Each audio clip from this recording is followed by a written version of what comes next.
Welcome to the YCNU podcast. Join us each week for engaging conversations with campus leaders, students, faculty, staff, alumni, and community members. From academics to athletics, campus life, and beyond, we cover it all. Have someone you want to hear from? Let us know. Let's explore the world of Yavapai College together. Hello, and welcome to the YCNU podcast. This is Michael Grady. I'm guest hosting today. Kadu Medina, our other co-host, has been edged out for sheer lack of space. We are wedged in like sardines in a can in the studio here, and it's a metaphor for the packed October we have in performing arts here at Yavapai College. You know, every college has musical artistic programs that benefit the community. Yavapai College has just about every discipline, everything you could think of, from pros from Dover, touring acts, to locally grown musicians and artists. And they have deviously stuffed October with more than 18 events. And that's why we're all stuffed in a phone booth here, because we're bringing in Chris Tenney, our faculty program director from the Performing Arts Department, Tim Hull, our Yavapai College Art Galleries manager, and Inese Hoover, director of marketing for the Jim and Linda Lee Performing Arts Center. And they're going to explain to us why they have stuffed October with so much culture. So welcome, all of you. Thanks. Thank you. So glad to be here. There you go. Well, we're glad to have you here. And October's got so much, I just don't want people to miss it. And I think the best way to make the case for this is to just go day by day through October, and we'll go around the table and we'll talk about what we have open. And because we don't do a visual podcast, I am literally working from a spreadsheet here. There are so many events, okay? You've made me go to Excel. I've spent my whole life in the arts, and you've made me go to a spreadsheet. So I just hope you're ashamed. But let's start with, okay, the arts events start with the first day of October, and our first concert is from Screen to Swing at the Jim and Linda Lee Performing Arts Center. That's at 7 o'clock on October 1st. And Chris Tenney, tell us a little bit about it. What ensembles are you going to be featuring here? Yeah, so we at Yavapai College have 8 instrumental and 5 vocal ensembles across the campus. Wow. I can't believe that we're fitting that many rehearsals into a single week, but we're so thrilled to be able to offer From Screen to Swing on October 1st. This is our chamber ensembles. So this is our flute choir, our clarinet choir, and our small student-led jazz combo. With these small ensembles, these ensembles are called chamber ensembles because they're intended to perform in small chamber-like spaces. So for this concert, we invite our audience to come join us on the stage, basically turning our packed stage into a recital hall. And it allows these kind of smaller ensembles with 5 or 6 or 10 players to be right up close and personal with our audience. So they get right on stage with you? Yeah, they just come join us right on the stage. Oh, that's wonderful. Yeah, it creates a really intimate environment, and it allows us to let these performers perform in the style that this music is intended to be performed in. That's great. Yeah. That's great. And we should say, for the purposes of our audience, none of these audience members will be paid for their activity yeah, on October 1st. No. All right. That sounds great. And the program is movie soundtracks and swing music. How'd you come up with that? Yeah, absolutely. So when we try to program, of course, we love to find a good theme that we can all latch on to. But if I'm really honest, we just pick great music. We like to pick great music that we think our audiences will love, that our performers will love, that our students will learn from. And as we were building this program together with our other directors, Leanne Lawhead, who runs the flute choir, and our brand new faculty, Scott Richardson, who runs the clarinet choir, and myself, it seemed like we were all kind of gravitating towards these kind of jazz standards and movie themes. So we thought from screen to swing, we can bring it all together in one event. So we've got music that includes Music of the Night from Andrew Lloyd Webber. We've got Gershwin. We've got Frank Sinatra. We've got The Girl from Ipanema. It just feels like a great program of stuff that everyone wants to hear. Yeah, That's those great. are all great ones. Yeah, absolutely. Those are all terrific. And it's one of those things where I love where you said, we're going with the best music first. That's a great priority. We have double booked October 1st because Film and Media Arts is also presenting the Manhattan Shorts Film Festival at the Elks Theater at 6:30 p.m. And if you've never been to that, that's these 8 to 10 to 20 minute films. They are all on the short list for Best Short Subject Documentary. So you get to go to the Elks and you get to vote for your favorite. And these are films from all over the world. So if you're a film aficionado, especially a short one, go join them there. Now we skip a couple of days and we're at the Prescott Studio Tour. And I want to talk a little bit about this because this really shows the art department at YC off. For those of you who aren't familiar with the studio tour out in our community, it's wonderful. It's like 54 galleries, isn't it, Tim? It's galleries, but also you go into artist studios, which is always really fun. And you can just buy something from their easel, But at Yavapai College, we're going to have all of our workshops open. We're going to be doing drawing, painting, watercolor, printmaking, ceramics, jewelry, and metal sculpture. Anybody who comes to the event Friday, Saturday, and Sunday between 9 and 4 can go into any of these workshops or studios here on campus. And you can buy art directly from the artists. And the gallery will also be open during that entire time, showing our new show. And there will be members of the Prescott art docents at the gallery to help you with any questions you have or to help you find what you're looking for. It's a great experience because you cross the campus. And I know there are a lot of art students who, when you ask, how did you get into wood turning? How did you get into pottery? It begins with, I was on the studio tour and I saw it. So it's a great it's a big recruiting event for us, but really what it is just to show the community how great the art department is here. There you go. Yeah. There you go. And Tim, we were going to pivot from you to you because now the studio tour runs the 3rd, 4th, and 5th, Friday, Saturday, Sunday. Yeah, I think it's 9 to 4. Right. So we'll be open an hour longer and an hour earlier than we usually are. That's that whole great. Weekend. Yeah. That's great. And you're busy because the next day you're opening Transforming So that's opening on Friday, October 3rd, the same day that the studio tour starts. This is a really exciting show.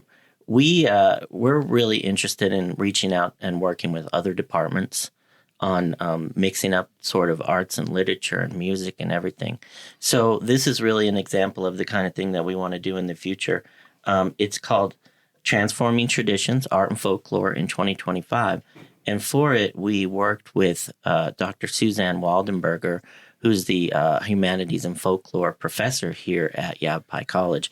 She worked with us for 6 months creating the show, and then picking the artists who would be in it. We sent out a call to artists all over the country. We actually got some submissions from Japan, but the person was not able to send it here. But you can see a picture of that. But we will have people from New York, from California, from the Midwest, from the Pacific Northwest, and also from Prescott Valley, Dewey, and of course, Phoenix. So this is just, contemporary art at its best, sort of organized around a theme. And at the opening reception, which is October 3rd from 5 to 7, we will be debuting a short film called Imagine a Cave by Jesse Ickler, who's also Jesse Bertel. Mm-hmm.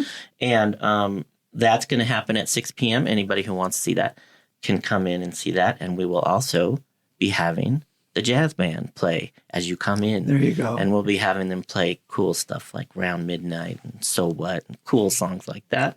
And it'll just be a cool jazz folklore movie time, and everybody should come to it. That's great. And we're going to take Chris to task over here for making the jazz ensemble work so hard. Yeah, well, Chris is the one who set this up for me. And I don't know if everybody knows, but the performing arts and the visual arts are now in the same department, and we're all new best friends. So you're going to see a lot more stuff like this. And that's great to see that level of collaboration, because it just livens up. Yeah, and it makes sense. Right. And we're going to be talking about how transforming traditions kind of unwinds during the course of October in other ways as we get to your sub events as we keep going.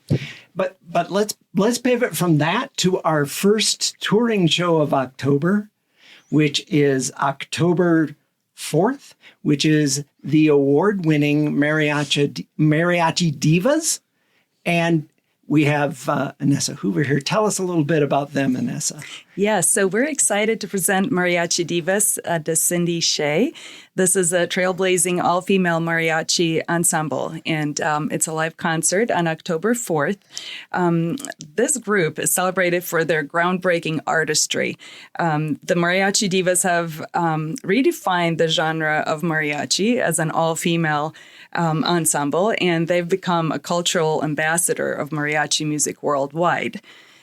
They blend the rich traditions of mariachi with influence from jazz, pop, and global sounds. So it's a very uplifting, exciting event for the whole family. And as you mentioned, the Mariachi Divas have earned 2 Grammy wins. They've actually been nominated 8 times and 3 Latin Grammy nominations. They're the official mariachi band of the Disneyland Resort for over 15 years. And this is their 25th anniversary tour. That's great. It's an interesting wrinkle because my experience with mariachi bands has been kind of an all-male thing. Exactly. But they have not, they're not innovative. They're not new to this. They've been doing it a while and doing it very well. They've been touring and having amazing performances all around the country. And the fun part, so the group is based in Los Angeles, but they have musicians from all around the world. It's not just a traditional Mexican ensemble. They have musicians from Mexico. They have Cuban, Puerto Rican, Japanese, Honduran, and Peruvian, and then many other backgrounds. So it's just a fun, joyful, very, very electric experience. You can't listen to mariachi music and be down. Not dance or at least tap your foot. It's exactly. I'm having mariachis at my funeral. It's just, All right, so let's roll into, so the studio tour concludes on Sunday, August 5th. Here's where I am. October 5th. And then we're running into now transforming traditions is continuous from your opening, and so people can come and see it. What are the museum hours these days, Tim? So the show itself is going to be open until November 7th. So from October 3rd to November 7th. So we are now open 10 a.m. to 3 p.m. Monday through Saturday, but we're also open during almost every event in the Jim and Linda Lee Performing Arts Center.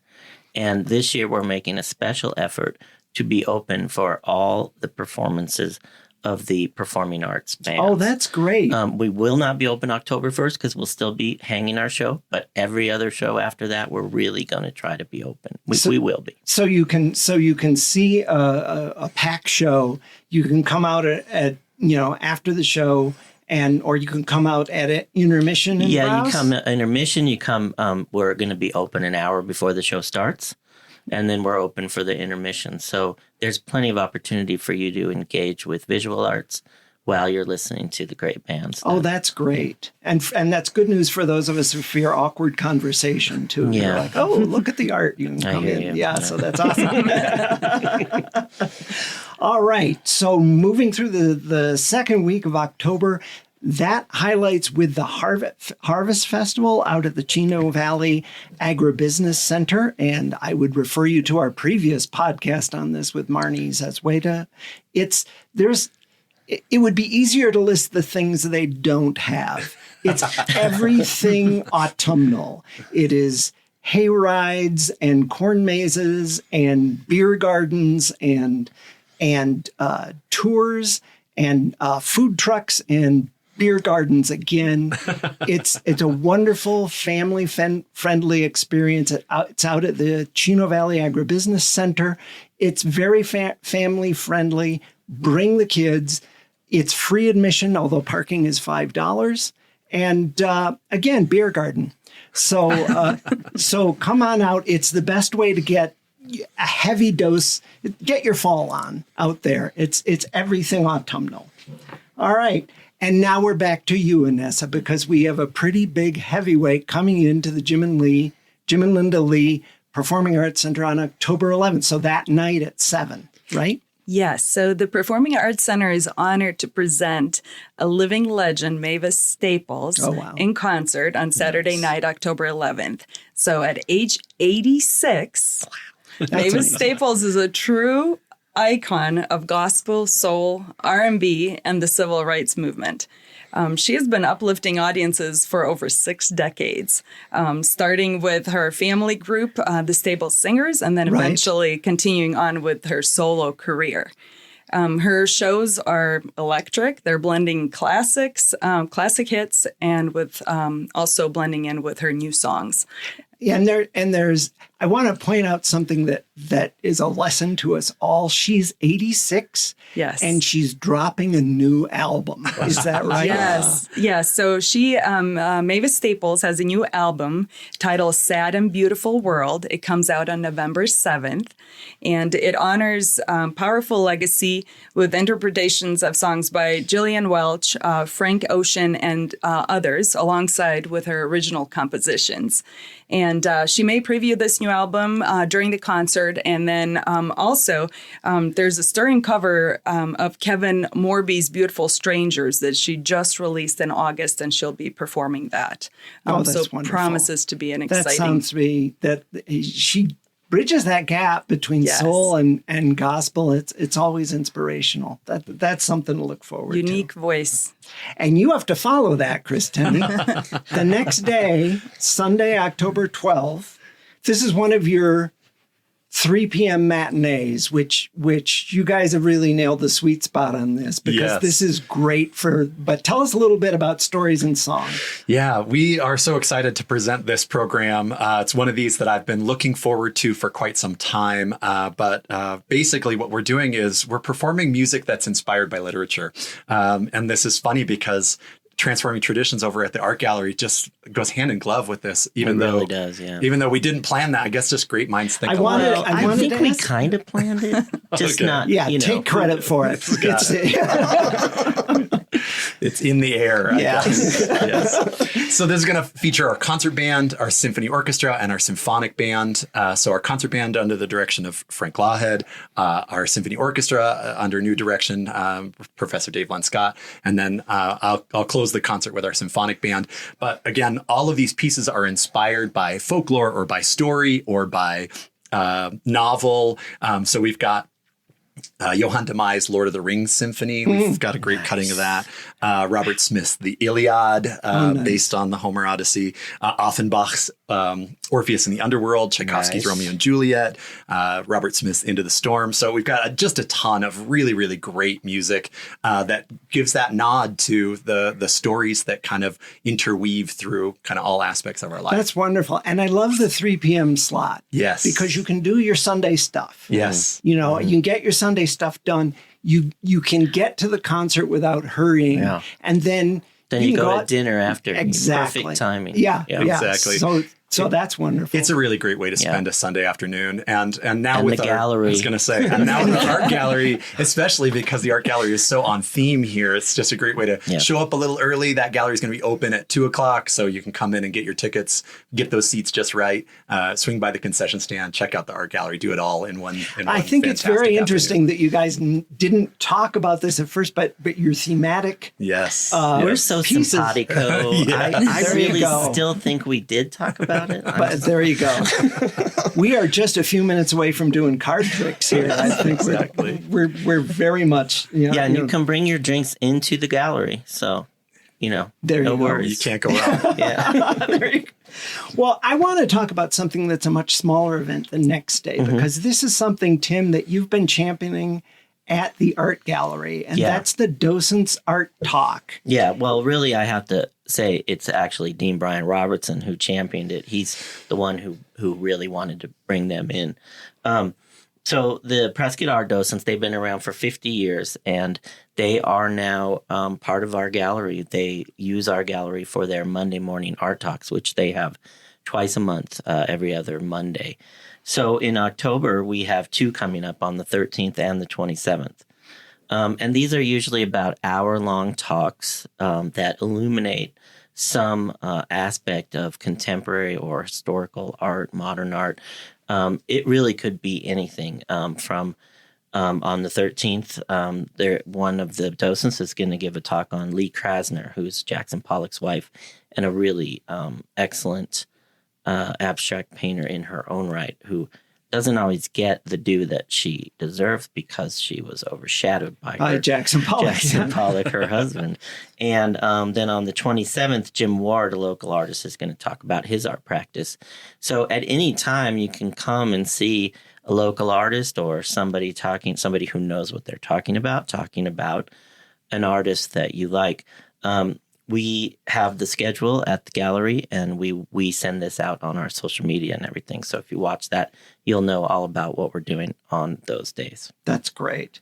And you can get some very interesting nuggets out of these, behind the scenes. And, I did one on Monday, and they asked me to do it, and it took me about 3 months to get it all together, of doing a lot of work and a lot of reading. And so I gained a new understanding of how difficult this is and how much goes into it. So you will learn something if you come to our talks. That's great. Okay, so that's Mondays between noon and 1?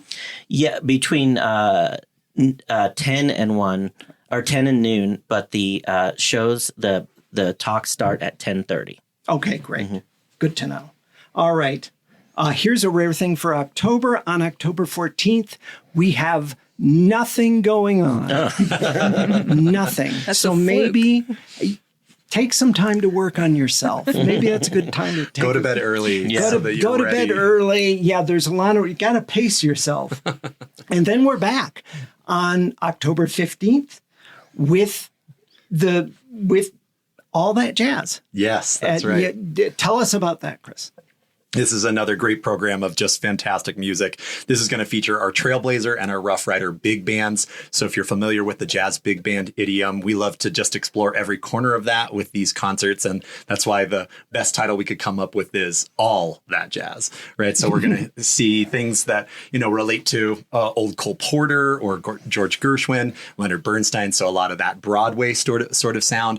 But then on top of that, you're going to have new tunes, some funk, some Latin, some straight ahead swing. And this is also going to be a premiere opportunity for our brand new director of the Trailblazers, Professor Dan Bradstreet. Oh, wonderful. So we've got a local legend in Mr. Bradstreet coming to join us, some real heavy hitters on the bandstand that evening. That's wonderful. I still can't get over you have 8 chamber ensembles, 8 instrumental ensembles and 6 choral or vocal ensembles. So again, if you look at a major university, we're really pulling our weight. We're really doing a lot of the things that you'd expect from a big 4-year institution right here in our local community. I like to say that Prescott is the luckiest little town in the world because you're just not supposed to have this much talent in one space. That's right. And you work them near to death. Yeah, it really seems especially like in October. Yes. I hope you're giving giving them November off because I know you come around Christmas and then it all starts over again. Yeah. I worry for them. I really do. So on Friday, October 17th, we go back to the gallery and Transforming Traditions is developing. I love that you're doing this at the gallery now. You're taking folklore into a literary dimension. Tell us about that. So this is just another part of my interest in working with the literary department, because that's the area I kind of come from, is the literature. And I'm really interested in the combination of text and imagery. And so I'm friends with, Brooke Sani, who's a poet who works here and who teaches here, and she has a new book coming out. And so we put together with the Southwest Writers Series a evening of poetry and discussion with Brooke Sani and local poet Megan Merchant. And it's going to feature a poetry workshop. It's called Myth in Motion. And I think what they're talking about is a kind of how myth, poetry, folklore all relate to each other.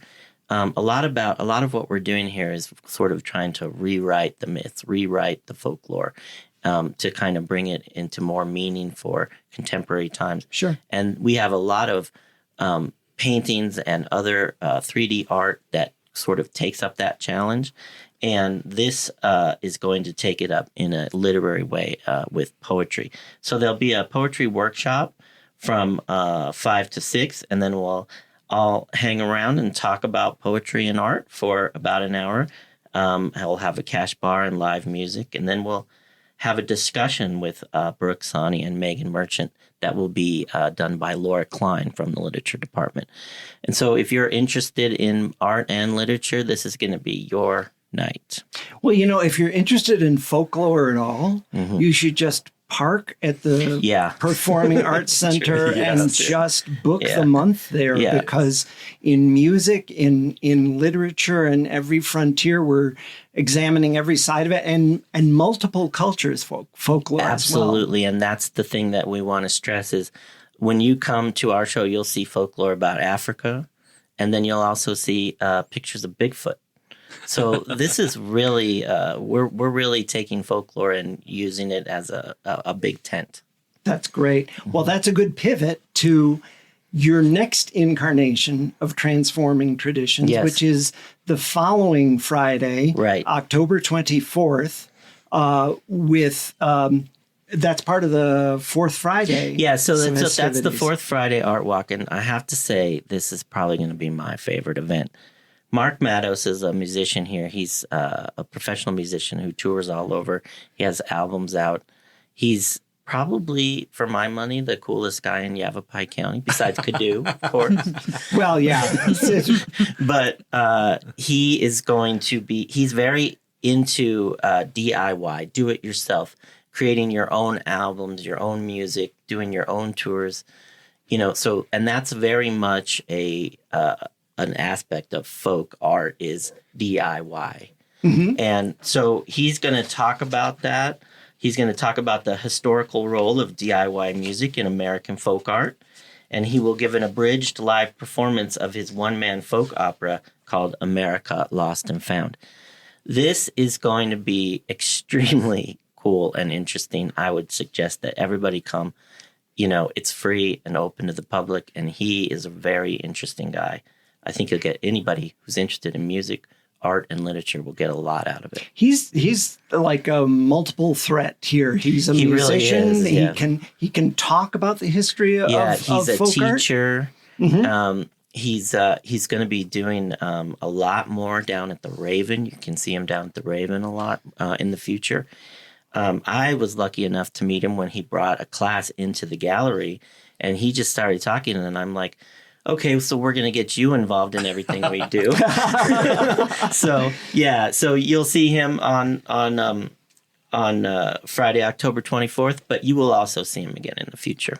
And those festivities start at 5? Those start at 5 to 7. He'll go from 6 to 7. From 5 to 6, just come and check out the show, and he'll be around if you want to talk to him. And it's just remember, everything that we do at the gallery is free and open to the public. Yeah, That's great. That's great. Yeah, we don't want to skip over that. Yeah. And the next night, October 25th, we go up to the Verde Valley campus where the Yavapai College Foundation is putting on the quintessential fundraiser that's kind of a linchpin in the Northern Arizona social scene. And that is Wine and Dine Under the Stars. Used to be Wine and Dine in the Vines. Now it's gotten so big, they've had to take it out from underneath the vines, bring it to the Mabry Pavilion. If you've never been there, it's a wonderful, it's a feast for the eyes as well as the taste buds and everything else, because they have local restaurants sharing small bites where you can work around under the pin lights, under the stars. They have the different members, the graduates of the Southwest Wine Center, the members of the Northern Arizona wine community come together.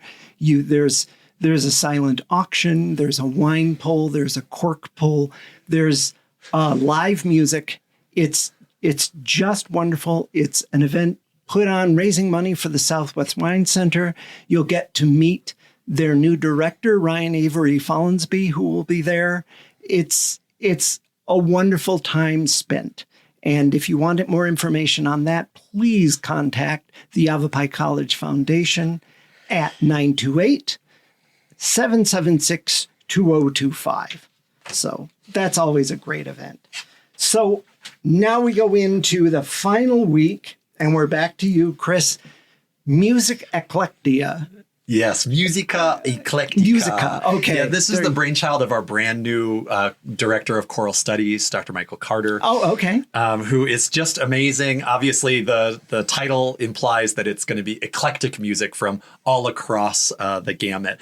Things like The Parting Glass or Go the Distance or Fields of Gold, but also things like Fa una canzona from Orazio Vecchi. I mean, this is stuff that is just spanning literally hundreds of years of fantastic choral literature. And again, this is just one of those amazing things that we are able to host and make happen when we bring the right faculty to our campus to be able to, just grow and do the amazing things we're doing. So this is Michael Carter's debut. Yes. Yeah. Fresh off of his doctoral degree over in Michigan, we are thrilled to be able to snag Dr. Carter as our director of choral activities. And again, he's just jumping in with 2 feet. Case in point, you'd think that in your first year at a new position, your first year really running something in higher ed, that you'd want to, take it slow and, dip your toes in the water, but that's not at all his style. No, you're spanning times, you're spanning cultures with this. We are introducing a brand new ensemble. We have a tenor bass choir now that he has, just starting brand new classes. That's the kind of person that he is.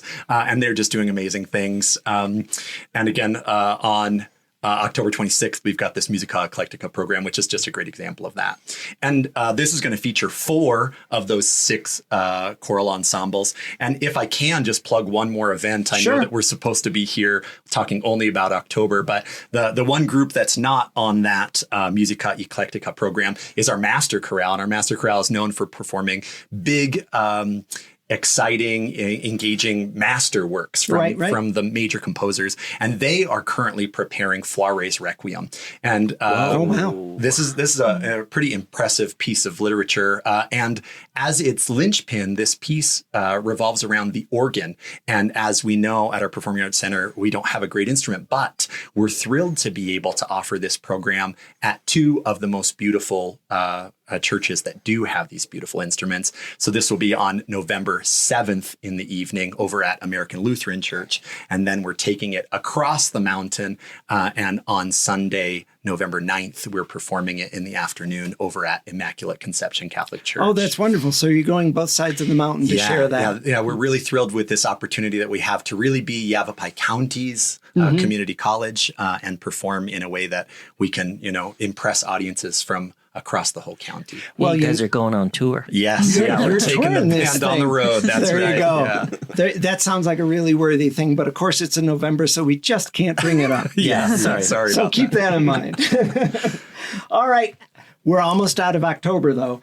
And let's talk about, I'm glad you're doing this at the Prescott Gallery, where you're examining the intersection of folklore and Halloween. Yeah. Tell us a little bit of that on Wednesday, the 29th. So Dr. Susan Waldenberger, who's the curator of our show and helped us put it all together, is an expert on Halloween. It's her favorite thing, and she has a lot of interesting things to say about it. Of course, she knows all about its history, its prehistory, and that's what she'll be talking about. And I have talked to her a little bit about it, and it could be about a 3-hour talk, but it's going to be a 1-hour talk. It's going to be fascinating. And we're going to get sandwiches and sodas and water for everybody that comes by. It's free and open to the public. So I just think that's a fun thing to do on October 29th to kind of get yourself ready for the witching time coming up in the next couple days. Yeah. So, and Suki, we call her, is just an amazing, intelligent, and really well-spoken person who just should be listened to about this kind of thing because she knows what she's talking about. And if she's packed it into an hour, there's a lot of content. There's going to be a lot, and it's going to be fascinating. And again, this is free. Scalpers just hate you. I know. We still get people coming in and asking how much it costs, and I'm just always like, it's absolutely free. One other thing that we're doing, though, on Saturday the 25th, if, that's the night of the wine dinner, but on Saturday that day from 1 to 3, we're having another one of our free family art days. Oh, right. Yeah, at the gallery. And I think this one will also involve the PAC. The kids will make Halloween and Day of the Dead crafts, and we'll give them free snacks, and it's free and open to the public. That's great. And that's October 25th. October 25th, yeah, from 1 to 3. Oh, my goodness, because you don't have enough going on in right? October, I tell you. All right, well, we're at the Witching Hour. We're at October 31st, Halloween, and the Performing Arts Department has found an interesting touring production to stage for Halloween. And this, Inese, you tell us a little bit about it. Yes, so the Ballet Victoria will be visiting the PAC twice this year. And first 2 performances of the Dracula on October 31st and November 1st. And then again in December for 3 performances of the Nutcracker. Of course, 2 very different shows. Don't mix those up, folks. A little plug for December. But Dracula will definitely offer patrons the perfect way to celebrate the spookiest night of the year in a very hauntingly exquisite style. So Bram Stoker's Dracula is one of the most famous Gothic fiction pieces of English literature that is still inspiring scripts and writers to this day. In fact, something I learned that the vampire image that Stoker created in Dracula has become the definitive vampire across the globe. Oh, right. That's where it started. Yeah, absolutely. And if you look at we've both looked at the visuals for the upcoming shows at the PAC, and the visuals on Dracula are just incredible. The things, the dancing, the lighting, the look is just magnetic. So it will be an amazing experience. So the original vampire's legend of immortal love lives on in this ballet, Dracula. Sensuous dancing, powerful theater enhanced by haunting projections, sultry costumes. It's a dance of darkness and light where love eventually prevails. So there you go. And you wanted to talk the Performing Arts Department is also doing something very interesting and interactive with some of their ventures. And Nessa, why don't you tell us a little bit about that? Yeah, so we have planned several Enhance Your Experience events for the month of October. So actually going a little bit back, there's a pre-show dinner before the Mavis Staples performance on October 11th. It's held on the mezzanine of the theater. We do have another event, a fun free family event. It's the 2nd annual Sugar Skulls painting contest. It's for adults and for kids. It's on Saturday, October 25th. And that's the same thing as our.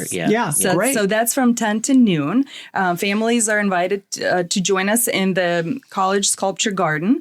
Advanced registration is required just so that we can have enough of the painting materials and everything. You can do that on our website. And then to go with the Dracula ballet performances, we actually have plan 3 Enhance Your Experience events to get you into a Halloween mode. So we have the Halloween Ball, which will be after the ballet performance on October 31st. Okay. So come dressed, please. Oh, there you go. There's a Rocky Horror dimension to That it. should be fun. And then the next day, there will be a trick-or-treat before the November 1st performance for the kids, and then an adult reception after the show on November 1st. So you don't drive a stake through Dracula's heart in the first performance, and he comes back for a matinee. Back for the next day. On November 1st. This is good to know. So those are 3 Dracula-related events. And then we do have another event that it's just after October. It's November 2nd. It's the second annual Dia de los Muertos altars, where the patrons are invited to set up family altars, again, in the sculpture garden. It's a free event. We do ask that you register, just one registration per family. Right, per for altar. space and supplies and whatnot. Yeah. Well, this is great. Where people can find more info, let us start with the Performing Arts Center. If people want more info on events or tickets, where do they call? Please come to our website, so YCPAC.com. That has all of our events, and you can purchase tickets online. You can also call the box office, which is 928 776 2000. There Thank you you. go. And you can also come in person to our box office and purchase tickets in person if you'd like. That's great. And that covers music as well? Absolutely. But if you're really looking for the one-stop shop for all things Performing Arts Department, then I'd really suggest that you check us out on social media. We do have Instagram and Facebook pages that are followed by thousands of people at this point, and that's at YCPAD, so Yavapai College Performing Arts Department. Yeah. We've got a lot of great stuff about our upcoming musical, our upcoming plays, and just some really great faculty spotlights and other things happening that way. That's great. And Tim, should they call the gallery directly? Well, I'd prefer it if they came into the gallery and talk to me. I'll even give you a free tour of the whole place if you want to come in and talk. But yeah, give me a call, 928-776-2031. Also, check out our website, which is visualarts.com, ycvisualarts.com. And we do have a digital newsletter that goes out every week that has all the information about what we're doing in it. If you're not getting that and you want to get it, just email me your email address and I'll get you on that list. That's wonderful. Yeah, because there's so much going on that it's very easy to lose track of. But we send out a newsletter every Wednesday, which has everything we're doing in it. So if you want to get on that list, timothy.hull, Hull, at yc.edu. Excellent. Well, I think we've kind of gotten a rope around a very, very busy, very, very artistic October. And if you can't get out for all of it, get out for some of it. You have the luxury of being able to pick and choose from an amazing range of disciplines here. So come on out to the Performing Arts Center where the gallery is and listen to some music, see some art, see some performers, and have some fun. So I want to thank everybody. I want to thank Chris, Tim, and Nessa. Thank you all for joining us. Thank you, Mike. And I wish you a great October, and I wish you all November to hyperventilate from all the stuff you're putting on. Yeah, wish us luck. Yeah. Oh, yeah, absolutely, because here comes Christmas right around the corner from there. So congratulations. Take it easy, and we look forward to seeing you all in the galleries and at the PAC in October. Thank you for tuning in to the YCNU podcast. We hope you enjoyed our conversation today. Don't forget to follow and subscribe wherever you get your podcasts so you never miss an episode. Got someone in mind for our next chat? Reach out and let us know.